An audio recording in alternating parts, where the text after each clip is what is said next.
Primera etapa del franquisme, de 1939 fins a 1959, amb una subetapa, l'etapa blava, que va del 39 fins al 43. Trobarem 5 apartats. El primer és les característiques generals del règim, que val per totes les etapes. Trobem que entre 1939 i 1975, políticament Espanya està dominada per una dictadura, és a dir, una concentració del poder en una sola persona, sota el general Francisco Franco. L'origen d'aquesta la trobem en el decret de l'octubre de 1936, de comandament únic, i ratificat el 9 d'agost de 1939 per tal de reforçar-lo. Aquest decret nomena Franco com a comandament suprem de l'exèrcit, aquest generalíssimo, i que els dos poders polítics bàsics, el legislatiu i l'executiu, recaiguin sobre la mateixa persona. La ideologia caldria destacar tres idees clares. Una, el manteniment de l'ordre públic a través de l'exèrcit. Una segona, l'exaltació del nacionalisme espanyol, sent centralista i uniforme. I una última, la importància del valor del catolicisme conservador. Les característiques pròpies del règim de Franco és que governa d'una manera directa i personal, sense delegar res, i que no lliga cap partit polític per no caure en els errors del passat.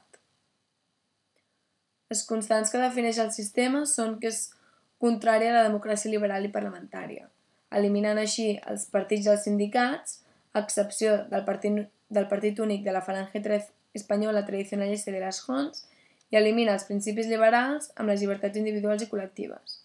A més, hi ha una persecució de qualsevol manifestació nacionalista, ja sigui basc, gallec, català, començant per la llengua. Per tant, ho podem resumir com anticomunista i antiseparatista. Perdut terme aquestes ideologies, crea lleis, sobretot els primers anys del franquisme. Aquestes són com filtres que la següent reforça l'anterior, perquè tots els derrotats siguin jutjats d'alguna manera o altra. Trobem la llei de premsa, que va del 38 fins al 66, que és aquesta mena de censura, la llei de responsabilitats polítiques, el 1939, que legalitza la repressió pels perdedors, la llei de repressió de la maçoneria i el comunisme, és una mica del mateix de l'anterior, el 1940, i la llei de seguretat de l'Estado. Trobem que la ideologia pròpia d'aquesta primera etapa, l'etapa blava, o etapa feixista, es centra en dos aspectes, en la façana falangista del règim i en una segona en la ideologia i la propaganda del període feixista. La força política dominant és el 1933 la Falange, el 1934 la Falange Espanyola i de les Jons i el 1937 la Falange Espanyola Tradicionalista i de les Jons. A partir del decret controla dues forces amb aquest partit únic. Durant aquesta etapa proporciona la ideologia bàsica del règim dels funcionaris, ja que aquests calien estar afiliats, imitant així una mica el feixisme europeu. Quan a la ideologia i propaganda del període feixista trobem documents on es recull aquesta ideologia, un d'aquests és del 27 puntos de la Falange, el 1934, recull el nacionalisme espanyol, rebuig a la democràcia, defensa la intervenció de l'Estat a l'economia i defensa l'unipartidisme i la figura del caudillo, de Francisco Franco.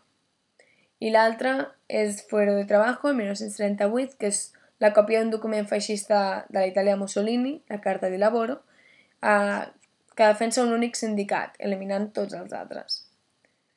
Tenen la necessitat de propagar i difondre aquesta ideologia i s'encarreguen els militants falangistes, a partir de concentracions de masses amb l'exaltació de la figura de Francisco Franco, la repetició d'eslògans com ara «Arriba Espanya», a partir de la simbologia com la salutació a la romana, la Liga de Sant Joan, la camisa blava o la boina vermella.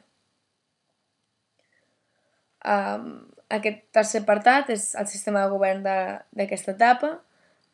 Es centra en el propi govern, militarment i civilment. Trobem que Francisco Franco governa Espanya com vol, però de cara al poble divideix els tres poders, judicial, executiu i legislatiu.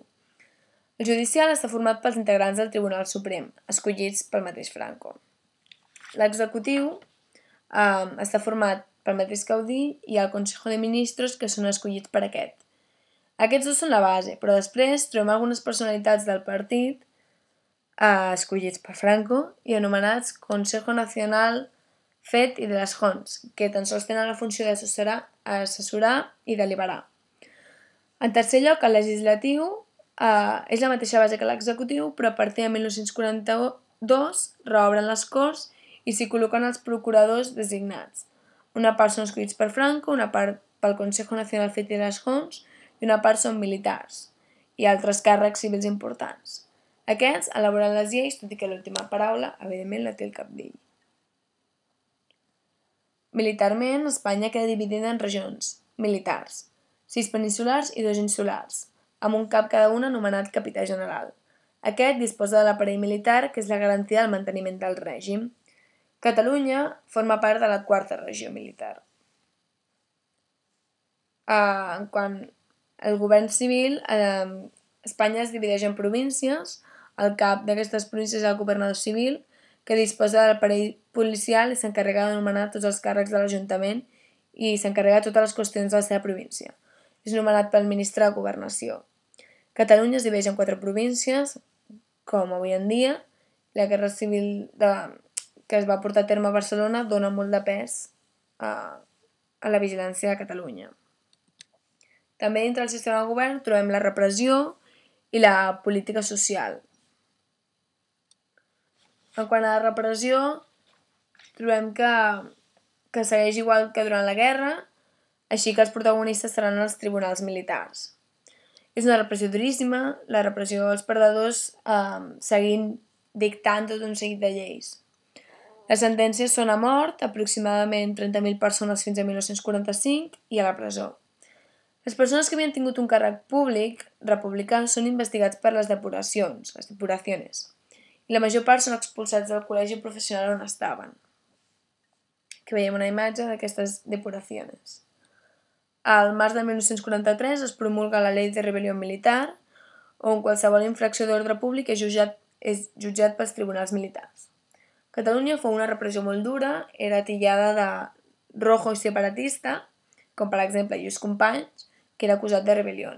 A més, el 1939 es va prohibir l'ús del català públic. En quant a la política social, dic que és dirigida pels falangistes seguint la teoria nacional de sindicatos, la teoria de les Hons, i aquesta parteix de la base d'un nou sistema econòmic i social que combina capitalisme amb socialisme per tal de controlar les relacions amb els treballadors. Així eliminen els sindicats obrers clàssics, creen els sindicats del règim, aquest sindicato único, i un per cada branca de producció, tant per amos com per treballadors. Es tracta del sindicato vertical. La suma de tots els sindicats verticals creen el Central Nacional Sindicalista, amb el president com a ministre de sindicats. I per acabar, el govern fixa els salaris per amos i per treballadors de cada branca, però els amos no podien despedir i els treballadors no es podien queixar. El 1941, José Antonio Girón de Velasco promou el seguro obligatori d'enfermedat com a sistema de seguretat social, que amb els anys es va extenent a altres àmbits. En quant a la política econòmica, cal tractar també dos temes. Un és el sistema de l'autarquia i l'altre el que comporta aquesta misèria i extraperlo. La postguerra necessita una reconstrucció econòmica, tot i que segons Franco calia racionalitzar els recursos naturals, perquè Espanya tenia de tot.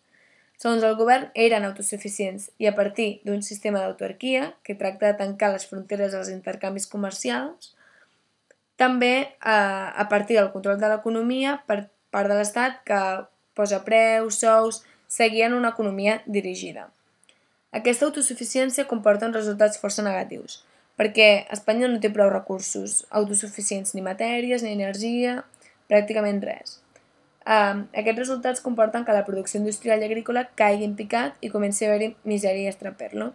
La reacció del govern, però, és seguir defensant l'autarquia i crear un organisme, el 1941, que promogui la gestió de la indústria bàsica, la INI, Instituto Nacional de Indústria.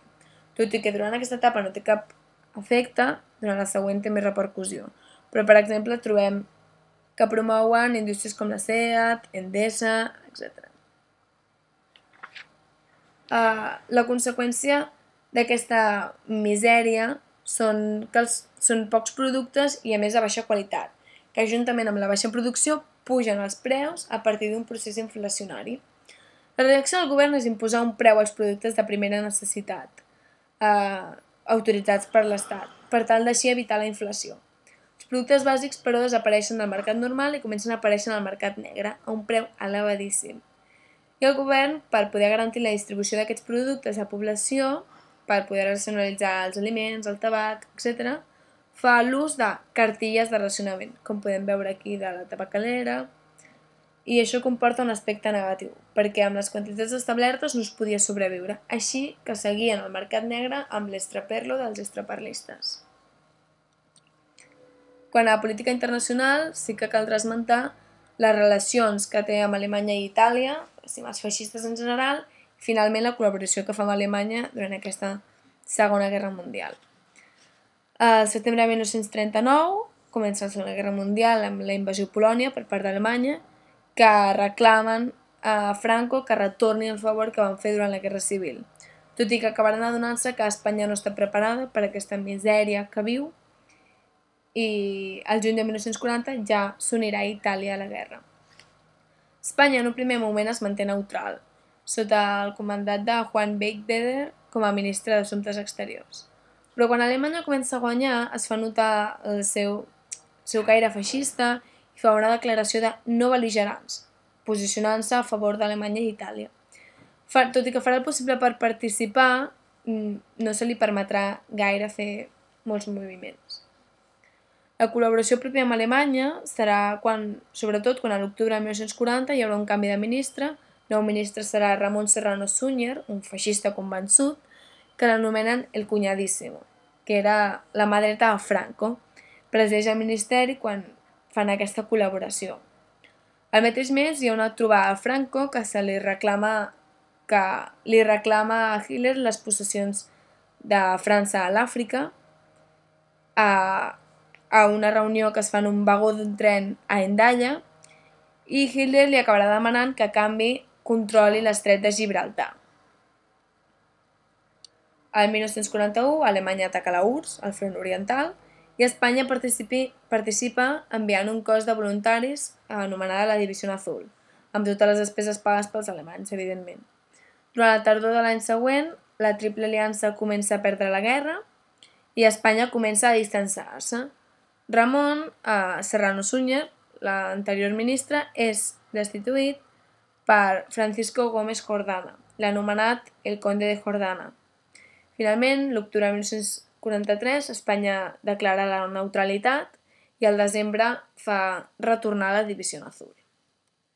Aquí més o menys acaba aquesta etapa amb diferents aspectes, però evidentment la primera etapa del franquisme arriba fins a 1959 i per tant hi ha una segona part que és l'immobilisme i primeres transformacions, que anirà del 43 fins al 59.